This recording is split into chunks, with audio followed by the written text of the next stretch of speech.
পৃথিবীর গড় তাপমাত্রা বৃদ্ধি এবং তার ফলস্বরূপ যে ক্লাইমেট চেঞ্জ আমরা চারপাশে দেখতে পাচ্ছি, সেটার নানান রকম অদ্ভুত অদ্ভুত প্রভাব, অদ্ভুত অদ্ভুত ফল আমাদের নজরে পড়ছে। এবং সেই ফলগুলোর মধ্যে একটা হচ্ছে নানান রকম প্যাথোজেন, অর্থাৎ রোগ বীজাণু। এবং সেই প্যাথোজেনগুলিকে যে সমস্ত ইনসেক্ট বা অন্যান্য যে সমস্ত কীটপতঙ্গ বা অন্যান্য প্রাণী ক্যারি করে, তাদের হ্যাবিটেটের অর্থাৎ বাসস্থানের একটা বদল হচ্ছে। এর ফলে দেখতে পাচ্ছি যেসব রোগের কথা আমরা ছোটোবেলায় কখনো শুনিনি, সেই সমস্ত রোগ আমরা দেখতে পাচ্ছি, সেই সমস্ত রোগের আউটব্রেক হচ্ছে, তার প্রাদুর্ভাব হচ্ছে। তো এই সমস্ত রোগগুলোর মধ্যে একটা হচ্ছে ডেঙ্গি। আমাদের ছোটোবেলায় আমরা ডেঙ্গির কথা অত বেশি শুনতাম না, বরং অনেক বেশি শুনতাম ম্যালেরিয়ার কথা। কিন্তু গত বছর দশেক আমরা দেখতে পাচ্ছি যে প্রত্যেকবার এই গরমকাল ছেড়ে একটু যখন মানে কী বলবো, এবছর একটা লম্বা সময় এতটাই ভয়ঙ্কর হিটওয়েভ চললো যে বোধহয় জল টল শুকিয়ে গিয়েছিল, তাই ডেঙ্গির কী বলবো আউটব্রেকের কথা খুব একটা শুনতে পাইনি। কিন্তু খুব শিগগিরই হয়তো সেটার কথা আবার মানে কী বলবো আবার সেই অজানা জ্বর ফিরে আসতে চলেছে। এবং আগে আমরা ছোটোবেলায় যেটা দেখতাম ম্যালেরিয়ার পরিমাণ কিন্তু কী বলবো ম্যালেরিয়ার বিপদ কিন্তু আগের থেকে অনেকটা কমে গেছে। এবং ডেঙ্গির কথা যেটা বলছিলাম, ডেঙ্গি যে শুধুমাত্র আমাদের এখানে অনেক বেশি পরিমাণে থাবা বসিয়েছে তাই নয়, অদ্ভুত অদ্ভুত জায়গাতে যেখানে আমাদের এখানে তো ডেঙ্গি তাও হতো এর আগে, ডেঙ্গু ম্যালেরিয়া, আমরা এখানে কী বলবো ওর নামটা পাল্টে ডেঙ্গু করে দিয়েছি মিসপ্রোনাউন্স করে। ডেঙ্গু শব্দটা এখন বাংলা শব্দই হয়ে গেছে।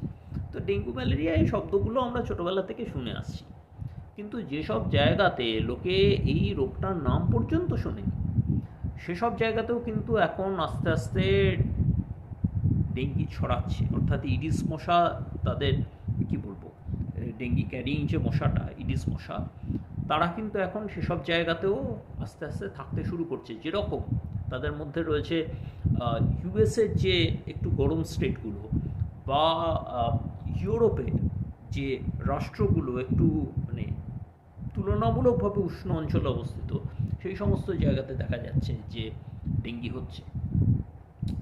এবং কতটা বেড়েছে সেটা একটা স্ট্যাটিস্টিক্স দিয়ে বলছি, মানে যদিও সেটার থেকে কিছুই বোঝা যাবে না, তবু বলছি। 2000 সালে আন্দাজ 20,000-এর মতো লোক মারা যেত ডেঙ্গিতে। সেটাই 2023 সালে দেখতে পাচ্ছি মারা গেছে আন্দাজ 40,000-এর মতো লোক, মানে ডাবল হয়ে গেছে মৃতের সংখ্যা। কিন্তু এটাও অ্যাকচুয়ালি কিছুই নয়, অ্যাকচুয়ালি ডেঙ্গিতে না মৃত্যুর পরিমাণ কমেছে আগের তুলনায়। আগে যে পরিমাণ লোক মারা যেত ডেঙ্গিতে, এখন তার থেকে অনেক কম লোক মারা যাচ্ছে। অ্যাকচুয়ালি ইনফেকশন রেট অনেক বেড়ে গেছে।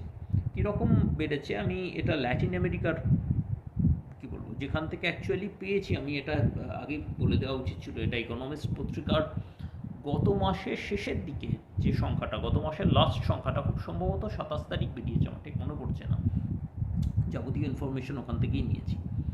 তো যেটা দেখতে পাচ্ছি 2000 থেকে 2005 সালে এই 6 বছরে অ্যাভারেজ যে সংখ্যক মানুষ আর কি ইনফেক্টেড হয়েছে ডেঙ্গিতে ল্যাটিন আমেরিকাতে, সেটা হলো 5,35,000-এর মতো প্রত্যেক বছর অ্যাভারেজ।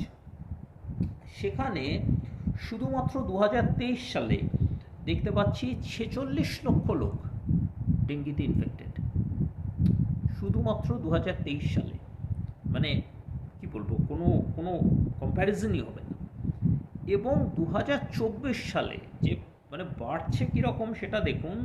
এটা আগেই বলেছিলাম, গত মাসের শেষের দিকের ইনফরমেশন, অর্থাৎ কিনা তখন মানে মাস চারেক গিয়েছে খালি 2024-এ, অলরেডি 59 লক্ষ লোক ইনফেক্টেড। এটা বলছি আমি ল্যাটিন আমেরিকার খবর। এবারে আমরা না সাধারণত যেটা করি সেটা হচ্ছে একটা একটা একটা রোগের যে ড্যামেজ করার ক্ষমতা সেটাকে একটু আন্ডার এস্টিমেট করি। সেটা আমরা কোভিডের সময় দেখেছি। কোভিডের সময় লোকেরা মাস্ক ফাস্ক না পরে বিরক্ত করে বেড়াচ্ছে, চ্যাংড়ামি করে বেড়াচ্ছে, সমস্ত আমরা দেখতেই পেয়েছি। অ্যাকচুয়ালি একটা রোগে কতজন লোক মারা গেল শুধুমাত্র সেটাই কিন্তু ম্যাটার করে না। আরও একটা ব্যাপার আছে। ধরুন আপনি অসুস্থ, এবার অসুস্থ হলে ধরুন আপনার বেশি কিছু না, আপনার ধরুন ইনফ্লুয়েঞ্জাই হয়েছে। এবার আপনার গায়ে যদি পালোয়ানের মতো শক্তি থাকে তাহলে কি করবেন জানি না, কিন্তু বেশিরভাগ লোকই ধরে নেওয়া যায় এরকম পালোয়ান নয়, বা ইনফ্লুয়েঞ্জা হয়েছে না, ধরুন ম্যালেরিয়া হয়েছে, ডেঙ্গি হয়েছে, এরকম কিছু একটা হয়েছে। আপনি তার মানে কিছুদিন কাজে যেতে পারবেন না। ন্যাচারালি কাজের জায়গাতে কিন্তু সেটা হয়তো হতেই পারে যে আপনার কোনো একজন সহকর্মী আপনার কাজটা করে দিচ্ছেন, তিনি হয়তো কী বলবো, সেটা হয়তো পুষিয়ে যাচ্ছে। এবারে কোনো একটা রোগ যদি কোনো একটা রোগের যদি আউটব্রেক হয়, আউটব্রেক নিশ্চয়ই বুঝছেন যে প্রচুর সংখ্যক লোক একই রোগে ইনফেক্টেড, তার মানে প্রচুর সংখ্যক লোক সেই কাজটা করতে পারছে না, এবং ওই আপনি যে সহকর্মীর ওপর ডিপেন্ড করবেন সেই সহকর্মীও তো ইনফেক্টেড হয়ে বসে আছে। ফলে যেটা হচ্ছে যে অ্যাকচুয়ালি সামগ্রিকভাবে ইকোনমির প্রোডাক্টিভিটি কমে যাচ্ছে, এটাকে বলা হয় লস প্রোডাক্টিভিটি। এবং এই লস প্রোডাক্টিভিটির ফলে এই অলরেডি যা অবস্থা ব্রাজিলের, তাতে ইকোনমিস্টরা এরকম একটা আন্দাজ করছেন যে যে ক্ষতিটা হতে চলেছে সেটা হচ্ছে ব্রাজিলের জিডিপি 2%, 0.2%-এর মতো সমান। এবার এটা শুনে হয়তো মনে হতেই পারে 0.2% আর এমন কি, অ্যাকচুয়ালি একটা জিডিপির 0.2% কিন্তু মোটেই আহা এমন কি বেশি এরকমটা নয়। অ্যাকচুয়ালি একটা জিডিপির 0.2% মানে সেটা একটা বিশাল পরিমাণ ক্ষতি। 0.2% ক্ষতি মানে আমি একটা জাস্ট উদাহরণ দিচ্ছি যাতে কি বলবো ক্ষতি স্কেলটা বোঝা যায়। হেলথ সেক্টরে আমাদের ভারতবর্ষের জিডিপির কত পার্সেন্ট ব্যবহার হয় জানেন? এটা আমি বলছি 2023-এর ডেটা। হেলথ সেক্টরে এই যে এন্টায়ার হেলথ সেক্টরটা, এত হাসপাতাল, নার্সিংহোম, ওষুধপত্র ইত্যাদি ইত্যাদি এত কিছু, যে এই এন্টায়ার হেলথ সেক্টরটা চলছে, তাতে দেশে জিডিপির 2.2% মাত্র খরচা হয়। এত কিছু চলছে এই 2.2% জিডিপির অংশ নিয়ে। তো আশা করি বুঝতে পারছেন যে একটা দেশের জিডিপির 0.2% লস মানে কিন্তু সেটা মোটেই খুব নেগলিজিবল অ্যামাউন্ট নয়।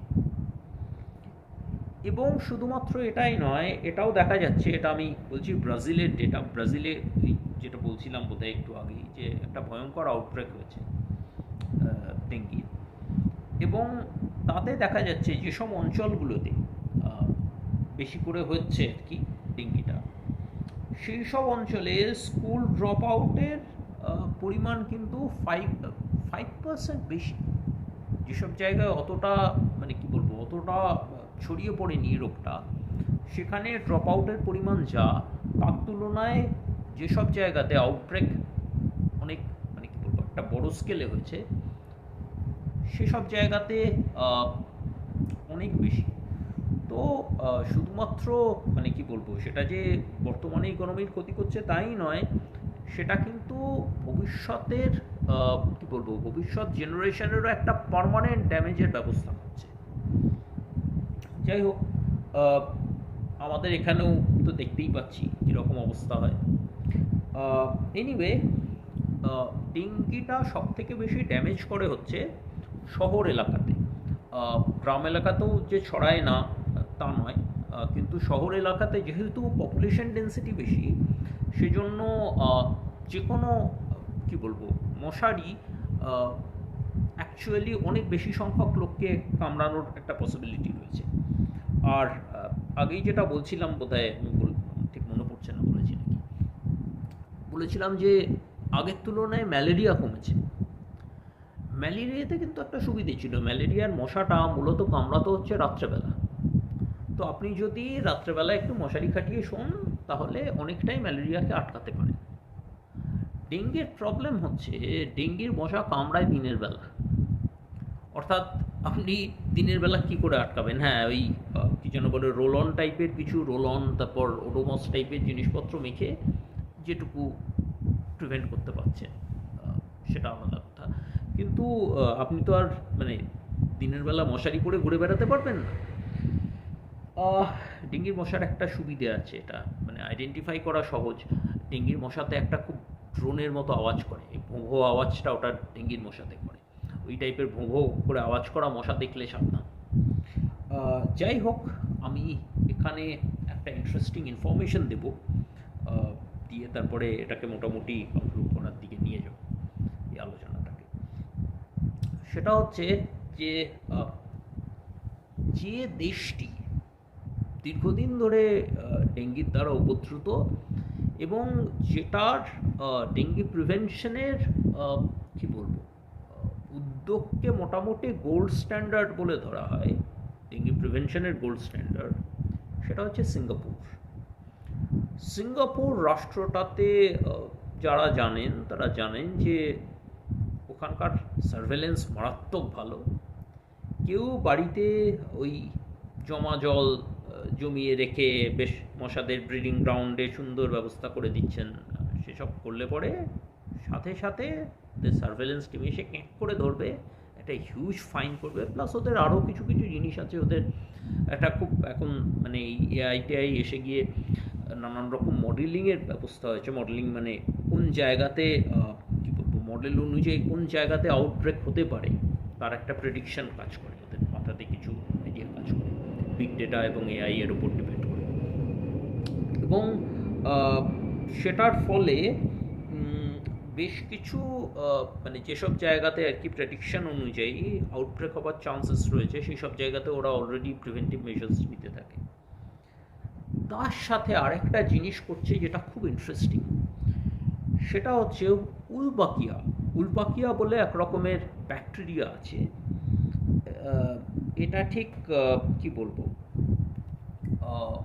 এটা যে এটা বোধহয় মশাদের ডাইরেক্টলি ইনফেক্ট করে না, কিন্তু করানো যায়। উলবাকিয়া ইনফেক্টেড মানে অ্যাকচুয়ালি যেটা করে সেটা হচ্ছে মশার ডিমের মধ্যে উলবাকিয়া ব্যাকটেরিয়াটাকে ইনজেক্ট করে। ফলে যে মশাটা বার হয়, মানে সেই ডিম ফুটে যে মশাটা বার হয়, সেইটা উলবাকিয়া ক্যারিয়ার মশা। এবং উলবাকিয়া ক্যারিয়ার, উলবাকিয়া কী যেন বলে, উলবাকিয়া ব্যাকটেরিয়া যে মশা ক্যারি করছে, সেই মশার কিন্তু, সেই ইডিস মশার কিন্তু সে যদি মানে ডেঙ্গিও নিয়ে বেড়ায়, তার ইনফেক্ট করার ক্ষমতা 75% কম। এবং আরও ভালো ব্যাপার হচ্ছে যে এরা মানে এই ধরনের মশাগুলি এনভায়রনমেন্টের যে নর্মাল ইডিস মশা, অর্থাৎ কিনা যারা উলবাকিয়া ক্যারিয়ার নয়, তাদের সাথে যখন ব্রিড করে, অর্থাৎ কিনা তাদের সাথে যখন কী বলবো, ভুল বললাম, তাদের সাথে যখন তাদের সঙ্গে মিলনে যে যে যে যে যে মানে প্রজনী মশা, অর্থাৎ কিনা যে বংশধর মশাগুলি উৎপন্ন হচ্ছে, মশাদের যারা পরবর্তী জেনারেশন, তাদেরও কিন্তু একই রকমভাবে ডিজিজটা স্প্রেড করার ক্ষমতা ওই রকমই কম থাকে। এবং এটার জন্য যেটা করে সেটা হচ্ছে সিঙ্গাপুর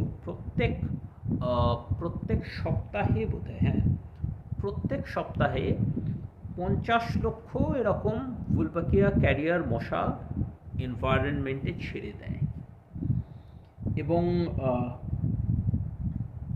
তার ফলে কিন্তু কি বলবো, এটা যে কি পরিমাণ সাকসেসফুল একটা কি বলবো প্রচেষ্টা, এটা একটু খরচা সাপেক্ষ।